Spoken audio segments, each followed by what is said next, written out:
are listening to Zombie Strains. I'm John, and with me is my co-host Andy and our producer Brad. We're horror movie fans living in what appears to be a zombie world. According to Wikipedia, over 600 zombie films have been released since 1932. And of those 600, 400 of them have come out just this century. Why is that? To answer this question, we're going to follow the shambling zombie path from the beginning, one movie at a time. Welcome to Zombie Strains. Hello, Andy. Hello, Brad. Hey, John. You excited to watch Ouanga today? Excited to learn how to pronounce it, yes. Yes, the love Ouanga. So yes, hi everybody. Today we are watching the next film in our zombie series called Ouanga, O-U-A-N-G-A, or The Love Ouanga, depending on your source. As they say in the movie, Ouanga. Ouanga, thank you. And I'm happy to report of the three sort of 1930s movies we've watched, it really is, I'm not being sarcastic this time, head and shoulders the best of the three. I don't know what you thought, Andy, but I actually thought it was like a good movie. I wholeheartedly agree. I'll confess, after our Maniac viewing, I was questioning a lot of life choices I had made, and that brought us to this point. And I was dreading, especially because, as we'll talk in a minute, some of like the poster art and the marketing for this seems to be trying to put it more in the Maniac zone. Yes. It turns out that this movie was different in a good way than what I expected. What I think is interesting is that sort of the poster for Maniac was sensational and had nothing to do with the movie, which was also sensational in different ways. This poster and sort of promo was sensational, but the movie, though sensational in ways, was really sort of much more clear-eyed. It had a story that I could follow from beginning to end. I didn't get lost all the time. Yeah, it's much more conventional movie, I would say. Yep, for sure. No, what do we need to worry about here? There are some hot topics in this movie, however. They're different than the Maniac hot topics. They're hot nonetheless, so... Yeah, so in The Love Ouanga, really the main topic to be aware of and careful about as we discuss this is racism, which is pretty heavily centered in the movie. So we ask for grace and patience as John and I, a couple of middle-aged white guys, discuss a very sensitive topic, but it's an important one, and it is articulated in this movie in some genuinely interesting ways. Yeah, I agree. I think it's very much the center of the movie, and the ideas there are out of date, but actually surprisingly interesting. So yeah, I won't say anything else, and we'll get to it. So Ouanga was filmed in 1933, but was not released until 1941. It was considered too controversial due to its racial themes. When it was finally released, it was under a new title, The Love Ouanga. And I can't find any box office performance records because it was a very short release and I don't think it made any money. I think one of the reasons we all liked this film was the cast was so much better than the previous films. The star is Freddie Washington. She was a Broadway star who had also worked with Josephine Baker and Paul Robeson. And she doesn't have many film credits. And after this, she became known as a civil rights activist. Now, I did smile briefly in this film when I recognized Sheldon Leonard, who plays Lestrange. Oh, really? Yeah, as an Abbott and Costello fan, he was the mobster in Hit the Ice. Now, unfortunately, in this film, he is in blackface, so that's disappointing. It is. It's interesting. And Freddie Washington, yeah, we'll talk about her performance throughout. She sort of elevates this whole thing to a different level. She really does. I have not seen any of her performances before, and she is a remarkable actress. Can we pause for a minute to talk about her? Because I think her lived experience is reflected in some interesting ways in this movie. Like Brad said, she's part of the Harlem Renaissance and became a civil rights activist, but her career in Hollywood, and correct me if I'm getting anything wrong here, but her career in Hollywood hit some obstacles because of her racial identity, or at least that's what she said. Yeah, what was interesting is like her previous sort of big role was in a movie called The Imitation of Life, in which it was a passing story, right? Like Toni Morrison's The Bluest Eye, about a black woman who's very light-skinned. Apparently in real life, Freddie had green eyes, so passing was the subject, though she says about that film, Imitation of Life, that's not her experience. She always identified as black and was treated that way, but she got cast in some of these roles that maybe in the 30s they were not casting African Americans in. And after these roles, they wanted her to play things like maids or servants or stuff, and she didn't want to do any of that, right? So it was interesting for her. Yeah, so her skin was perceived as too light for some roles, but too dark for others, which obviously would have put her in a difficult spot. So what was going on in the world when this movie was filmed and released? Well, much like we talked about in Maniac last time, this is the 30s, so the Great Depression is underway. FDR is president. Across the world, Stalin is instituting his purges, and generally speaking, the world is sort of lurching towards World War II. Yeah, and I think relevant to this, and I think I might have mentioned it in our Maniac episode, but the U.S., one of the questions that we had is why voodoo, why now for the United States? And one of them is, well, the United States occupied the country of Haiti militarily from 1915 to 1934, so a lot of that cultural stuff, I think, was fascinating to Americans. Yeah, I imagine that stories about Haiti were coming back to the U.S. in a way that they had not before the U.S. occupation. And that's where this movie begins, actually. I think that's actually a great place to jump in, because we start with a title card, right, that talks about all the dramatic stuff that's going to be in this movie, Yeah. right? It says real voodoo stories filmed in the East Indies. The movie is very proud that it features real voodoo practitioners and that it is filmed on location. It says the West Indies, which is not a term we use anymore, but it means, Bahamas, Caribbean, that area of the world. I think it was filmed in Jamaica. I think there's an interesting and troubled production history with this that I don't know enough to go into detail about. Sheldon Leonard, the actor, claimed that the prop master in the film was trying to get relics to be used in the film, and no one would sell them to him. No one would trade them to him, so he stole them. And oh, wow. The actor implied that they were run off of Haiti, so then they went to Jamaica to finish the film. Huh. And wow, okay. Then there's an implied curse because 2 people died. They were attacked by hornets. One of the deaths was related to barracuda with an infection. I mean, I don't know how much of this is the legend or how much is fact, but it was troubled. Wow. So a legendarily troubled production, you might say. Yes. Interesting. I hadn't read that, and that stuff is really fascinating. But it opens with that title card, and then I think we cut to this voiceover talking about sort of grotesque voodoo rituals or something. But all you see is people dancing. Yeah. it's people sitting in a circle, and there's a couple people ecstatically dancing. I'm like, well, that's not that scary. I think we're overreacting here a little bit. I would say, a theme throughout this movie is, that voodoo is presented by everyone as sort of a terrifying, dark experience. But until the very end, most of the actual practice that we see looks pretty innocuous. It looks pretty fun, to be honest. Exactly. And then we start at a voodoo ritual where our main character, Cleely Gordon, who apparently is the daughter of a voodoo practitioner, is being granted her powers, and she gets them in a form of this sort of amulet or charm called a Ouanga. And she pronounces that this is how she's going to have her power, and she will protect this no matter what. And so this is her initiation into the rites to become like a priestess or a sorceress. With foreshadowing that if she should ever lose it, she will be cursed. Correct. Yes, if anything ever happens to it. Yeah, I don't know if that vow she makes, that if she ever loses it, death and destruction will come to her. I don't know if that's a necessary part of the ritual, but not to spoil anything, but she could have saved herself some troubles in the long run if she had not made that particular vow. So. Yeah. Yes, I think she says, should I lose it, may evil and death come upon me. Yes. Which maybe she's supposed to. Maybe that's sort of part of the deal. Yeah. I don't know.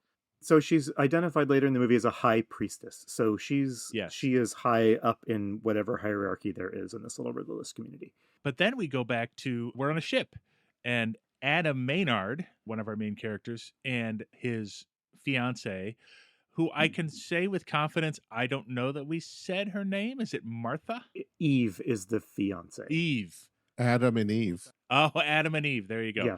Well, they give us there's exposition here. He's been in New York for a while. He did live in Haiti on his plantation. He's going back to Haiti, but now he's found Eve, and they're going to get married in Haiti, and they're very excited. But who should be on the ship with them, except Cleely, is watching them from around the corner. And she is now dressed in very sophisticated upper middle class, like elite clothing, and she's clearly watching Adam and wants to talk to him. Can we pause here for a quick second at the beginning to say that the film quality of this is pretty good? Yes. I assume you watched the sort of the same restored version that I did. Yeah, we should talk about the restoration, Brad, if you want to talk about that for a minute, because I think partially because of the importance of the race conversation here, partially because of Freddie Washington's like amazing performance, UCLA chose this film and restored it, didn't they? Yes, in 2015, UCLA restored Ouanga from a 1951 print. The restored version is 15 minutes shorter than the original 1935 cut. The film was censored for its 1941 release and later again by a film distributor. Oh, that's a bummer. I mean, it feels pretty solid. It's another one of these short movies, but Yeah. I could have watched more of this movie. I went on YouTube and watched some clips of the pre-restored version, and it's really dramatic. The pre-restored version looks like Maniac levels of quality, but the version we watched, it looked really good. I had more trouble with the dialogue audio. I struggled at times, but the picture looked pretty good. So I agree. But right away, Cleely comes up to Adam and says, Adam, we find out that Cleely owned the plantation next to Adam and they were friends. And Cleely's convinced that they should be together. Cleely is in love with Adam and she would like him to forget about Eve and go with her. And he says he can't do that. There's too much of a boundary here between us. They don't specifically say the race boundary, but that's what's implied. But that is not enough for Cleely. So this is what she says to Adam regarding that. I've heard it often enough. The barrier of blood that separates us can't be overcome. But, Adam, I can't and won't be satisfied with just friendship. Never be anything else. Yeah, so it sets the stakes pretty clearly right out. And what I'd like to say is this movie, unlike I think every other movie we watch, is actually a love story, right? It's a love triangle, which will meet the third part of the triangle, though I guess Eve would make it a quadrangle, but she's sort of not really a player in an active way, if that makes sense. yeah, I interpreted this scene a little bit more strongly. I thought that they had actually had a romantic relationship in the past and that he had dumped her because she was black and he saw no future in the relationship. That's how I took it. Yes, but they also make clear that like they're peers in every other way. Yes. You know what I mean? Like she is a plantation owner, he is a plantation owner, she's riding on the same ship he is. So that was, I think, very interesting that's the one thing that separates them. One thing that I came across while reading up a little bit about this film that I think this scene is dancing around is, have you heard of the one drop rule? No. It was a legal kind of standard that defined you as, quote, black. Yes, I have heard of this. If you could identify even one black ancestor in your past. Obviously, that's a big topic. We're not going to get into it now, but it did have this very important effect of sort of forcing a lot of people with ethnically diverse backgrounds into the buckets of white or black. And right. So that's where Cleely finds herself. And I wanted to say also from my reading, I think Cleely is being kind of coded here as a little bit of a character that would have been recognized as a trope, and that is a person in the 1800s, in the early 1900s. I think this character might have been sending up pretty strong signals that this is sort of a trope tragic figure of a person who was caught between two worlds. Like, and you can't quite fit into the, quote, white world, but simultaneously can't quite fit into the, quote, black world either. So I think that has been lost a little bit on us in our modern age. But I think it would have been more clear to viewers in the 30s or 40s. Yeah, and I think that's why this movie feels like it's her story so much. By the end, I feel like I've been watching Cleely's story and not Adam and Eve's story throughout. But we'll talk about that as we go through it. So they've just had this confrontation on the boat, and Adam made it clear that, nope, it's never going to happen. So one thing you didn't mention, John, is that at the close of this conversation where Adam is telling Cleely that there is no hope for any future relationship for them, she sort of threatens that if he tries to get married to someone else, something will happen to prevent it. Oh, that's right. That's right. She doesn't go into any specifics at this time, but there's a little bit of menace in her response to Adam here. So then what happens is we meet Adam's servants, a maid and another one, and what ends up happening is Cleely talks to the maid, who's clearly enamored with the other servant, and says, well, if you're interested in him, I can help you, but you've got to do something for me. And so she tries to get the maid to help her place a charm in Eve's bag. In an exchange, she'll help the two servants fall in love. The servants are Susie and Jackson, and they Susie are minor. They are secondary characters, but they do recur throughout the film and have some modestly important role in the story. Yes. So Jackson, when he hears they're going to Haiti, is immediately suspicious of voodoo and says that won't happen to him. And Susie is interested in what Cleely is offering, but is also afraid of voodoo.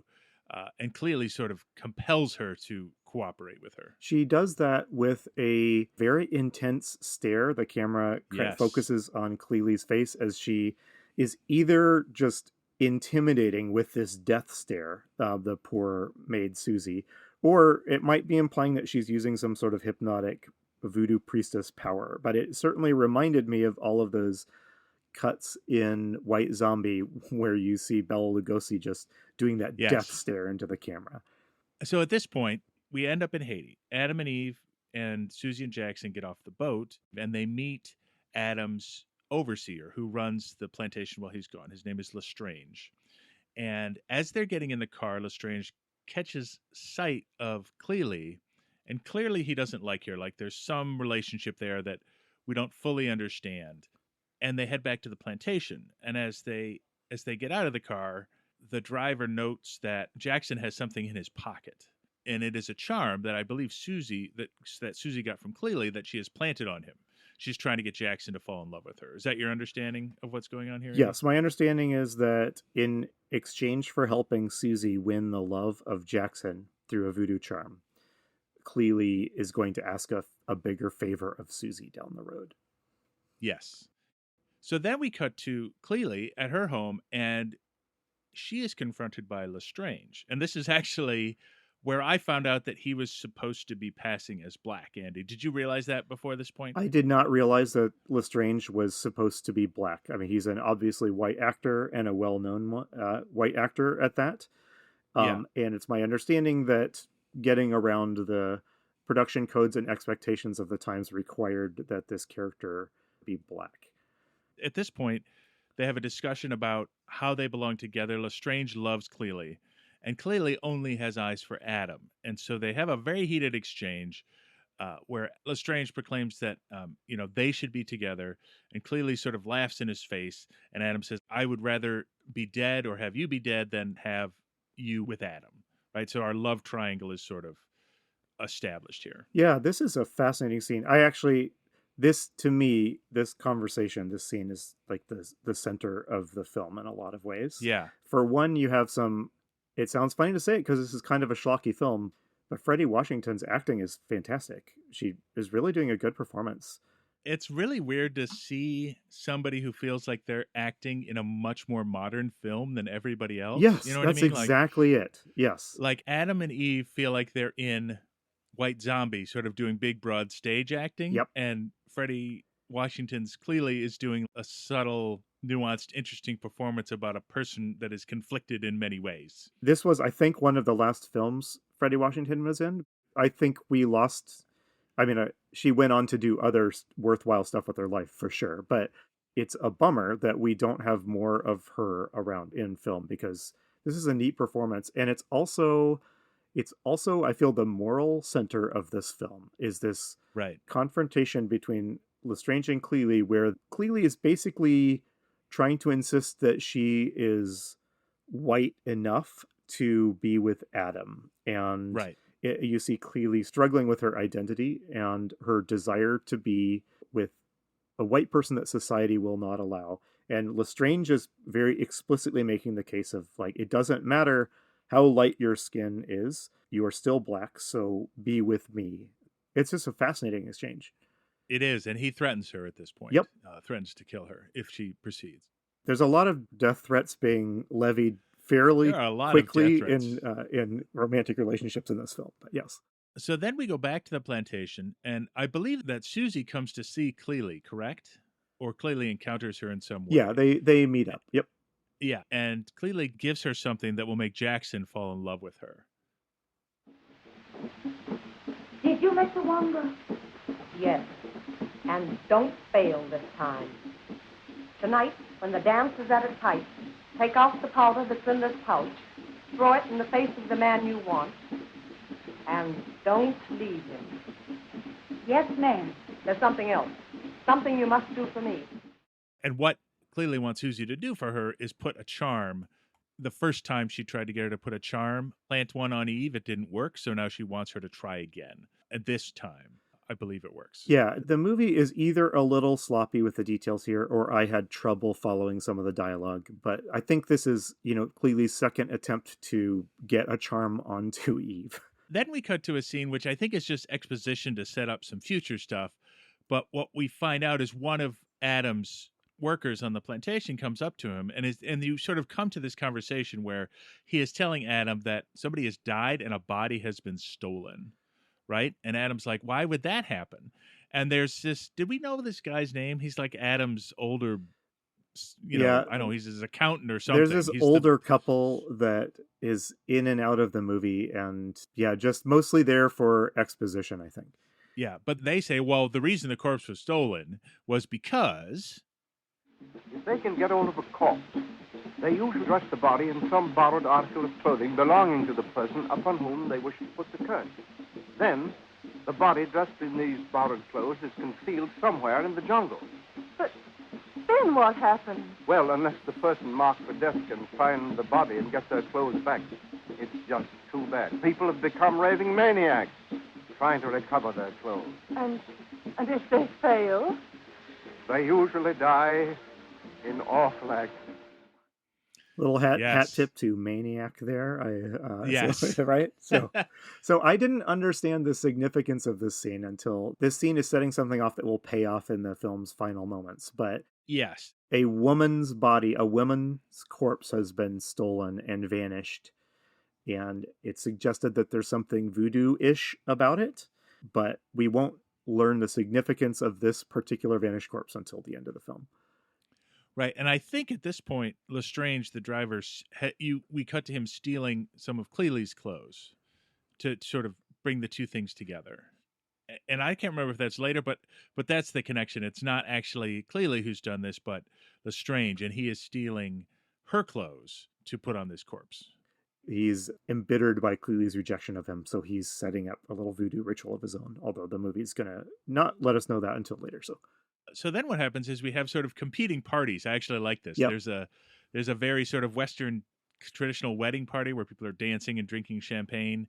And then there's also like a voodoo ceremony going on at the same time. And we sort of cut between those two events. But as that's going on, Adam says, of course, all of this is silly. Adam is like the voice of reason. Voodoo is silly. This isn't real. However, his wife finds a charm in her bag and is immediately told by this older gentleman who we don't know his name, who's the exposition guy, get rid of that immediately. That is trouble. But as the voodoo ceremony goes on, she faints, right? And she passes out and is taken to the doctor. There's a very particular way that people sort of swoon in old movies. It's usually right into the arms of the man standing next to them. It's pretty funny, yeah. Yes, absolutely. But so she faints and is carted off. We then skip to a conversation between Adam and the doctor he's brought in to help Eve. And the doctor says that Eve seems to be slipping deeper and deeper into a coma. And the doctor suggests that it feels like it's an unnatural thing, and that this sort of thing happens in Haiti. Yeah, so he says it's a suggestive hypnotic condition. So it's sort of that voodoo magic thing. By the way, just to remind everybody, this is a podcast about zombies, and we haven't seen a zombie yet. Yes. So we are getting there. Be patient. We are getting there. Yes. And Adam at this point is also convinced that someone stole his wife's clothes. He thinks that the stolen corpse and her fainting are related, but that's not actually the case. Clearly has gotten Susie to put this charm in the bag, and that's why she has passed out. So, John, at this point in the movie, have you seen any qualities in Adam that would explain why a remarkable person like Cleely Gordon would be obsessed with him? Absolutely not. And at this point, he goes to confront her. Yeah. At her home, she has like a voodoo sort of altar in her home. Yeah, he interrupts her. He interrupts her ritual. in mid ritual. Yes. Yes, and clearly is conducting. She is putting a curse using a voodoo doll on Eve, Adam's wife. He interrupts her, and she is actually fairly defiant at the beginning of this conversation. Yes. Right, like unapologetic. Like, yes, I was conducting a curse to kill your wife. Shows him the voodoo doll, which he takes. And then he sort of reprimands her, and she begs, like, hey, you must take me back. Again, I don't feel like he's really in her league, but this is 1930s, so Right. I guess. Yes. But he leaves with the voodoo doll, But he does something important on the way out. which is throw it in a fire. And when he gets back to the doctor's office, his wife has started to recover. Yes. So the clear implication is that, yeah, this attempt number 2 to charm Eve to death has failed. Yes. And also, Lestrange has heard this conversation between the two of them and approaches Cleely again and is like, please, we could be together. But Cleely will have none of it. So this is another pretty heavy scene between Lestrange and Cleely, because this is where Lestrange is making the point of, now you know what it feels to be just rejected, to be cast off like an old shoe, he says. You know what? You're right. And there's a great moment here where it's sort of like, yes, what's happening to you is what you're doing to me. And this is, I think, where Cleely fully commits to her evil plan. And she explicitly says, well, if Adam and the rest of this world are so convinced that I'm black, I am going to embrace that part of myself, and I will show these people what I can do. And then she engages with the person who I thought was like her sort of master, but maybe I'm thinking it's too much like Jedi and Jedi master. It's but not that clear relationship. But she gives him orders and says, you know, we're going to raise zombies. Go find these two men. We're going to raise them as zombies. And she makes him actually do the digging of the fresh corpses to get them up. I actually enjoy this part quite a bit. It's a neat this scene. Is where she goes through the ritual of raising these two men who are in boxes in the ground and getting them to do her bidding and giving them instructions. Yeah, what did you make of this scene? I loved it. I love this scene. So she forces this other voodoo priest guy to dig up the coffins, and then she does this weird kind of alluring dance maneuvers where she is pantomiming pulling them up out of the ground. Actually, it's kind of interestingly shot. They're shot in profile, and they both sort of rise and sort of form an X. It's actually probably maybe the most artful shot of the whole movie. There are a couple of shots that seem better than they need to be in this film, and this is one of them. Yes. And yeah, so she raises these two corpses of these two dead men. And I'd like to point out there's no question here. These people were dead. They were buried in the ground, right? Because in White Zombie, there's a suggestion that they just become zombies through hypnosis or magic. Here, we're clearly saying these two men are dead, and she is raising them from the dead, and they are now zombies. I think that's a clear distinction between White Zombie for sure. Well, I think in White Zombie, they raised the dead as free labor.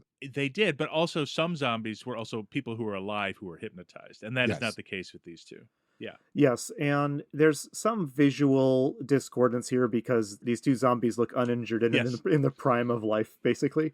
We haven't found the practical prosthetic effects for gross zombies yet. Right. I do like, so once they've been raised up, they're sort of, it's like they're waiting to be imprinted to be told what to do. And so Cleely goes through this seems like a little ritual saying where she kind of binds them to do her bidding and only her bidding. Yeah, I kind of love this, actually. Yes, I do too.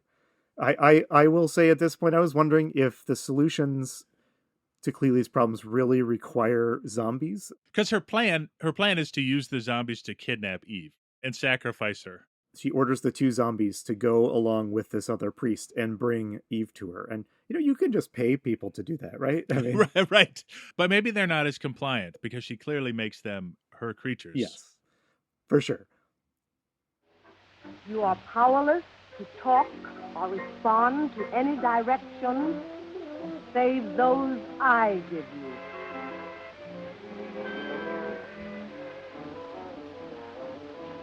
Go with the man. Do as he directs you. Obey him.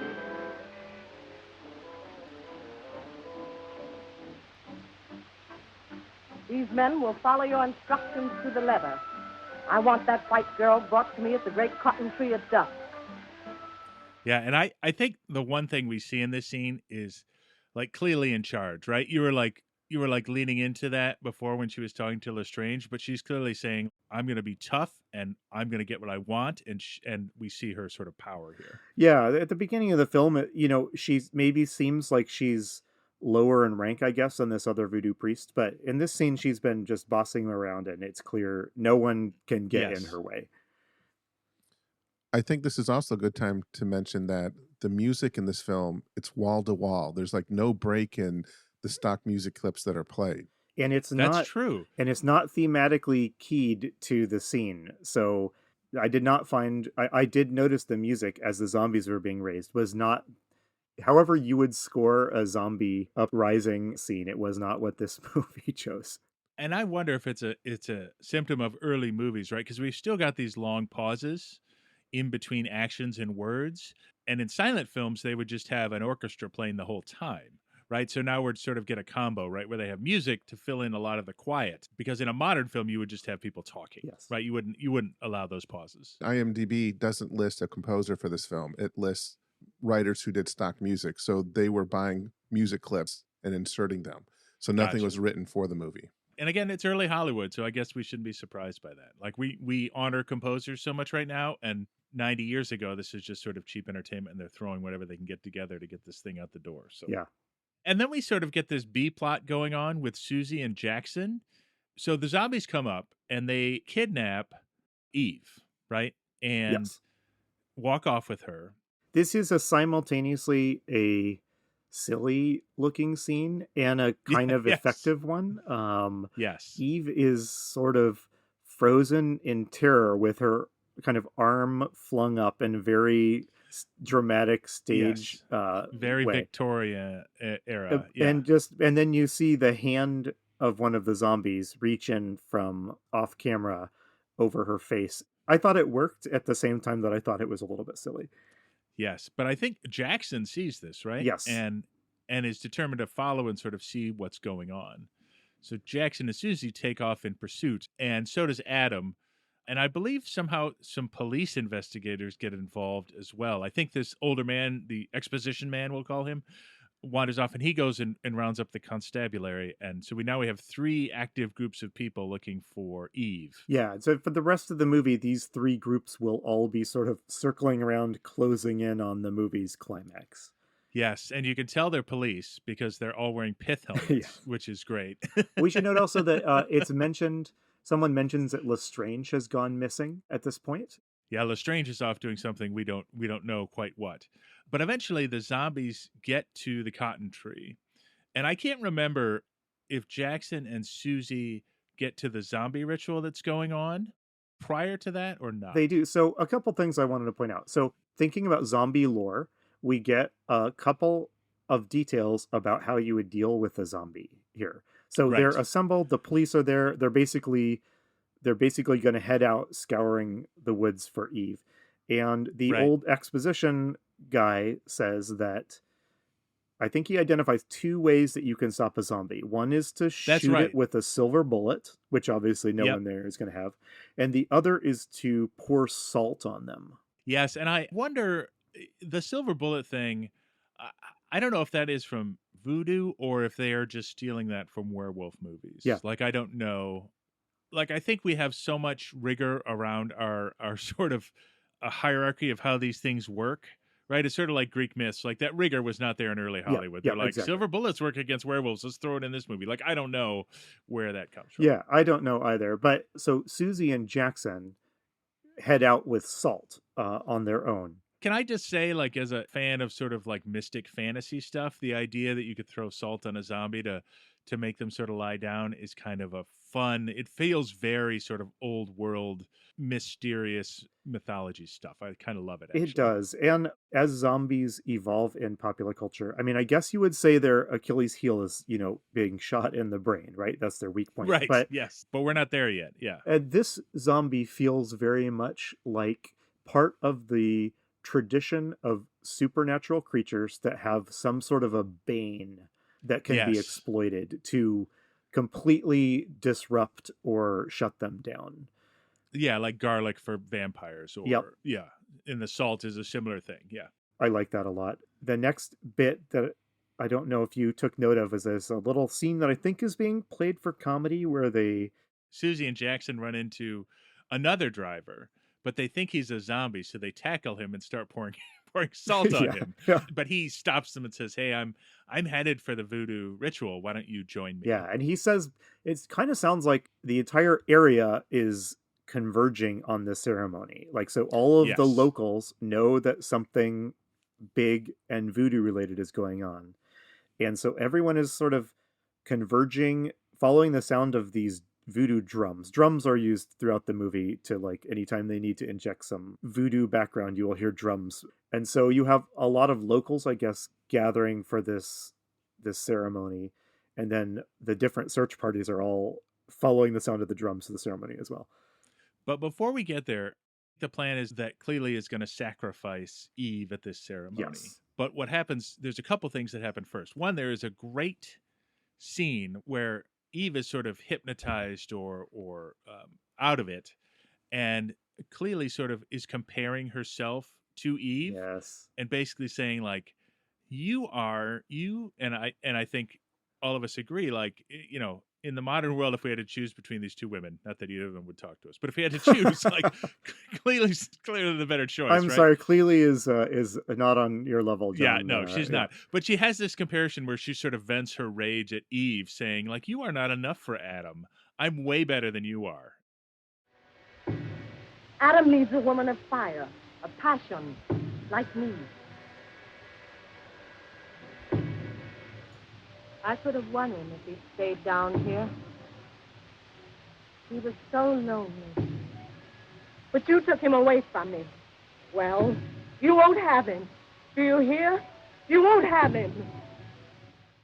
Yes, and I love this scene, and I love, again, you get like a good, it's good acting from Freddie Washington, but Lestrange comes in at this point, right? At this point, this movie is succeeding at something that is very hard to do. As who are you rooting for at this point? As a modern viewer, like, I'm rooting for Cleely. Yes. Like, it's like I don't approve of the fact that she wants to sacrifice Eve to get Adam, Right. but like, I feel like she's a person just trying to live her life and express her agency. She's up against forces out of her control and is like, this is unfair, right? I deserve, look at you and look at me. Why don't I get to be with Adam? Like, I'm on her side, except for the sacrificing. Yeah, right? I feel the same way. Yeah, you know, murder aside. Nobody here condones murder. Yeah. We just want to be clear on that. Firstly, she's just the most charismatic character Yeah. in the film, so it's impossible not to kind of be on Team Cleely. But not to go over the top here, but you can hear from that. Like, if we were to play some of Eve's dialogue, that actress's dialogue, and compare it to what we just played, everybody else feels like they're on downers or something, and Cleely feels like a really animated, energetic person. You know what I mean? Yeah. Which nobody else feels like in this movie. that's what I was going for. And, you know, there is a long tradition in film in general of, like, you know, trying to make your villains sympathetic. But I Yes. genuinely wanted Cleely at this point in the movie. I didn't want Cleely to kill anyone, but I wanted Right. Cleely to come out at the end of this okay, and with a better choice, and with something that wasn't Adam to be like the driving motivator for her life. I don't know what I wanted, but I wonder if at the time, right, 90 years ago, people actually find her scary, right? That's my question. Exactly. I was going for that too. Because I don't, but I wonder. Yeah, I mean, is Adam supposed to be a dashing romantic lead that of course you would fall in love with this guy? Because to a modern viewer, the hero, Right. the protagonist of this film is obviously Cleely. But would that have been how you understood this in the 30s or 40s? And I don't know the answer because I just find Adam to be sort of a stiff jerk, Yep. Mhm. right? But maybe that's how you were supposed to be. And at one point, he finds the zombies that have abducted Eve and sort of starts ordering them around.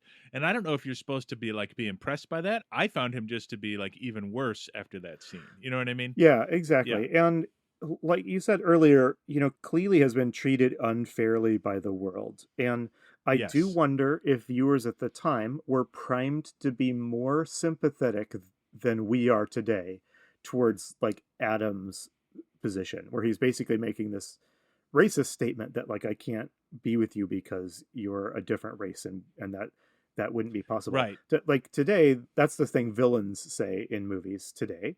Right. Back then, that was a thing. I wonder if that was a thing that a hero could say, and that you might expect the audience to be like, yeah, he makes a good point. And I'm not entirely sure. Like, I think civil rights had not been an issue that anyone talked about, but I think in government circles anyway, it sort of started up again with Roosevelt, right? Like for a long time, and this is where Andy and I reading Robert Carroll's The Years of Lyndon Johnson Yes. finally gets brought in. But the point I want to make is that like it hadn't been on people's mind as a solvable problem until FDR's second or third term. And then late FDR term, Truman was right after FDR, and then Eisenhower, civil rights became something we started talking about as a culture. But I don't know in 33, FDR's just become president, if that's actually true. Yeah. And I think it might be too early. And maybe your typical viewer reacted the same way I reacted, which was like, wow, Right. this is awful and racist, and Adam's a jerk for going along with it. I want to give people credit, but I worry maybe that our cultural distance is particularly great on this particular matter. I think that a lot of people were supposed to think Adam was the good guy here and Cleely was the evil cackling sorceress, and that's just not how it plays today. You know what I mean? All right, so anyway, back to the film. Yeah, so here comes Lestrange, and he's come and he assaults Cleely, and he grabs something from her, and you don't see what it is initially, but she shoots him with the world's smallest gun. Yes. Yeah. There is a way that people in old movies shoot guns, and they hold them right to their rib cage. Yes, like and they gesture forward with the gun, like as they shoot like, it. ugh. Like so, yeah, it's like they're throwing the bullet, not shooting. They're throwing the bullet exactly, at them. Yes. So, but yeah. So she hits him, and he falls down. And she takes off with Eve. Then it seems this race to get to the sacrifice. There's a sacrifice going on, and what's got to happen is Cleely's got to get there and bring Eve, and then, you know, her father/assistant is sort of getting everything set up as they arrive. And then they're going to complete it. And then becomes this really slow race to get there before the sacrifice happens. Not the best part of the movie. This is maybe the most laughable part of the movie. Is this, you know, these policemen in pith helmets sort of trying to find the trying to find the sacrifice and break it up and all this kind of stuff. And I think Adam gets there first, and like a fist fight ensues, but then the cops show up.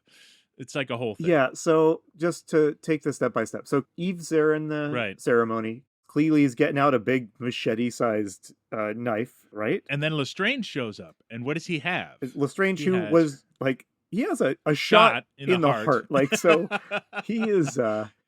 We haven't figured out that you just shoot everybody in the shoulder and then we'll all believe him. He's got a big bloody wound like right over his heart, but he seems to be okay. No, but he does say he doesn't expect to live. That's right. That's right. The expectation is he dies. Yes. Yeah, so he stumbles in and disrupts the ceremony. And he holds up her Ouanga, which we haven't seen since the beginning, really, and he burns it. This was like the mark of her kind of voodoo priestess, her power, and the one that she swore if she ever lost it, then death and darkness would come for her. So this is what he grabbed from her when he assaulted her right before she shot him. And then she sees this, she screams and runs off into the jungle. Yeah, strangely, the ritual continues without her, which is kind of funny. I guess. Like, you would think that this would put an end to the sacrifice, but no. I know, it feels like, well, we got all these people to show up, we might as well. It's sort of like... Yeah, so there's still... sort of like a wedding where the bride leaves. Well, let's have a party, everybody's here. Like, so they're still gonna, kill Eve, but then, then Adam shows up and there's a big scuffle, and then the police show up, and then that's that. And that's that. And we're kind of not concerned. Actually, Adam, Eve, all of those people, Susie Jackson, who are not Lestrange or Cleely, we're done with them for the movie. So Cleely goes wandering in the jungle and eventually comes across, this is actually probably the scariest, most horrifying shot. She sees... I love this part. I love it. We want to describe this shot because I think it's kind of amazing. Well, she's stumbling through the jungle, and it's obvious that she's getting weaker. She appears to be, she's just staggering through the jungle, and Lestrange is staggering after her at a similarly slow pace. A lot of slow chases in this film, you might say. Yes. But yeah, she comes to this massive tree, right? Yes. And it has the feel of like, the elder tree from like a fairy tale type of thing. Yeah, and it's got a bowl in it. It looks like a cave. It's so huge. Yeah, so she sees hanging in the tree. It took me a minute to figure this out. She sees a body. The camera is positioned that you don't see the head, but there is... Right, but you do see a body clearly hanging, which was jarring in this body wearing Cleely's dress from earlier in the movie. The dress that Lestrange stole. Yeah. the first impression that you have is that she is seeing like a vision of herself hanging dead from this tree. But it turns out it's the corpse that was stolen wearing her clothes, Yes. and it's driving her mad. And so she tries to get them. And she's like standing under this corpse, like trying to figure out how to climb the tree or hop or whatever to get these clothes back. Futilely, she's like panicking. It's very, I don't know, I found it very strange. Yes, and good acting here as well. I mean, she conveys this sort of panicked realization that she's in deep trouble.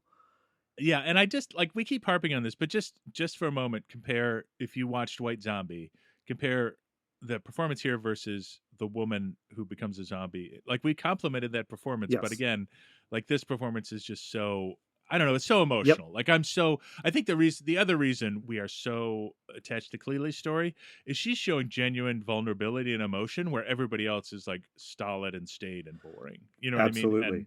And we identify with that, I think. So this is the final scene of the film. Yes. She is unable to get the corpse down or to get the dress back. And Lestrange stumbles up. He basically says, you know, this is what you deserve, but I've outwitted you, voodoo priestess. And this is what he says to her.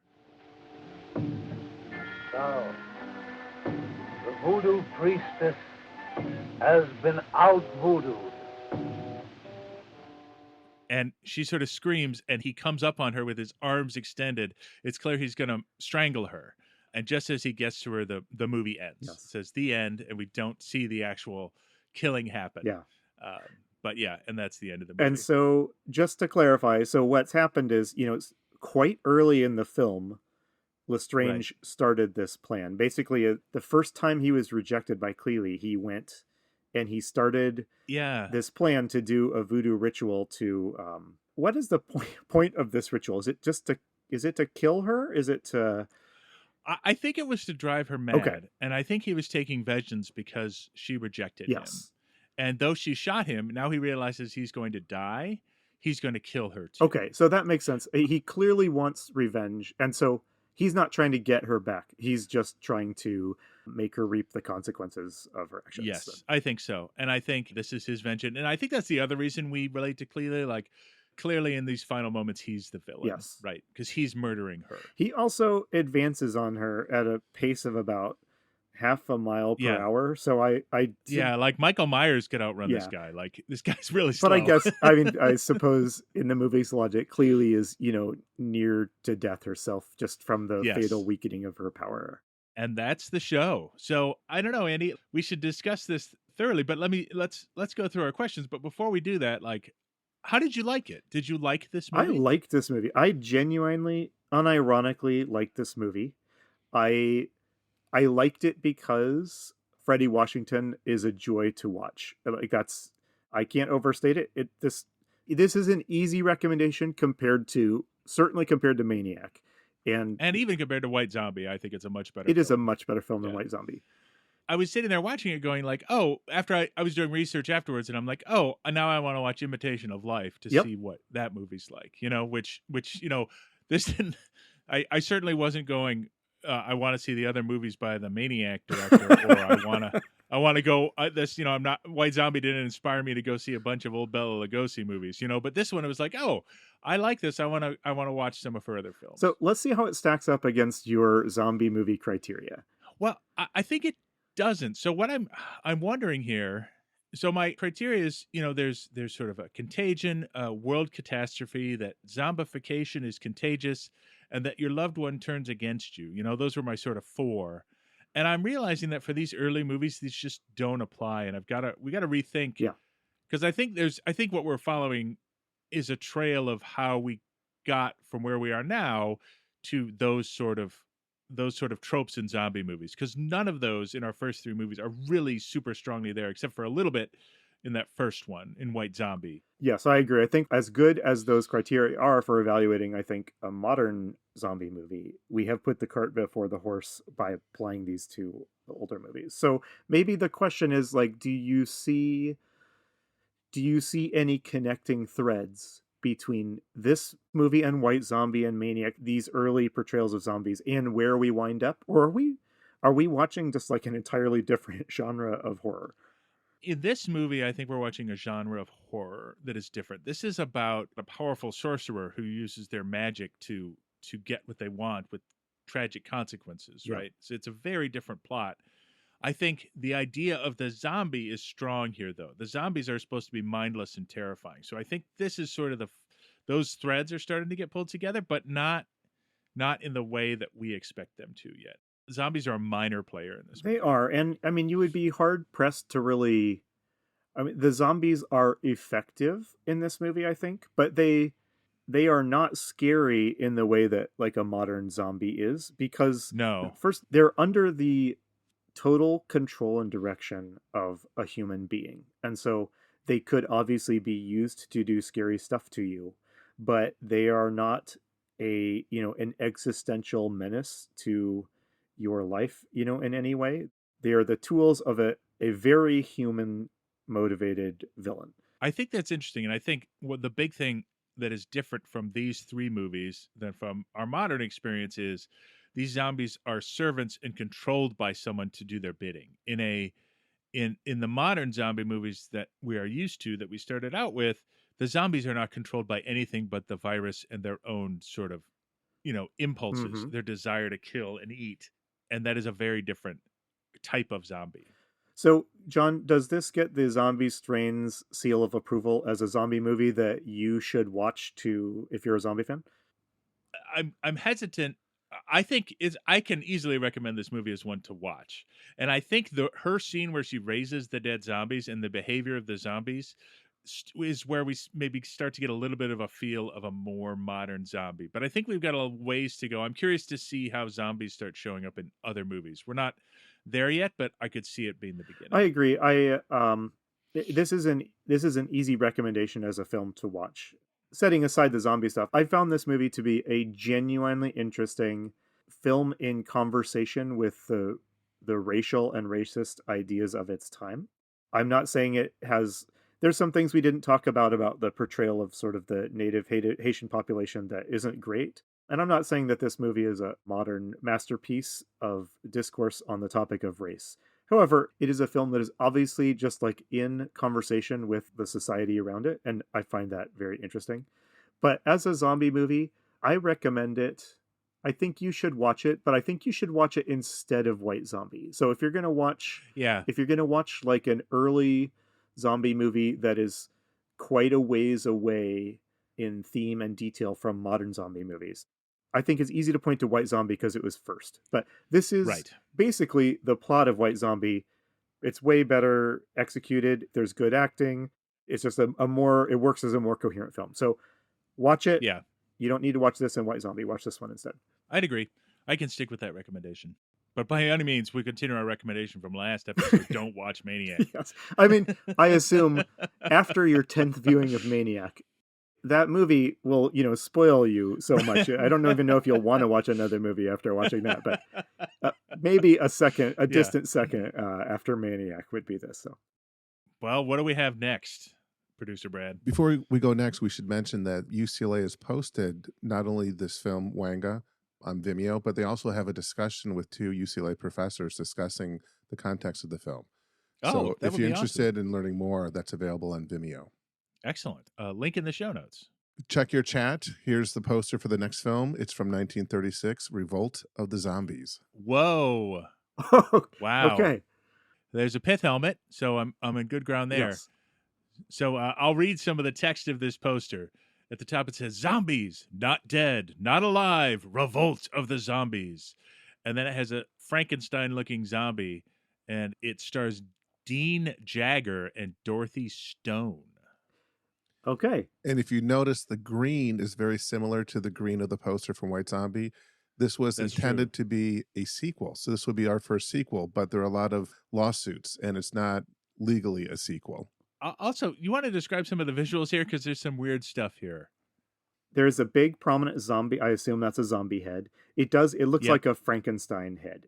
If this were, it has a sci-fi look to it, I would say, or a mad scientist type of look to it. Yeah.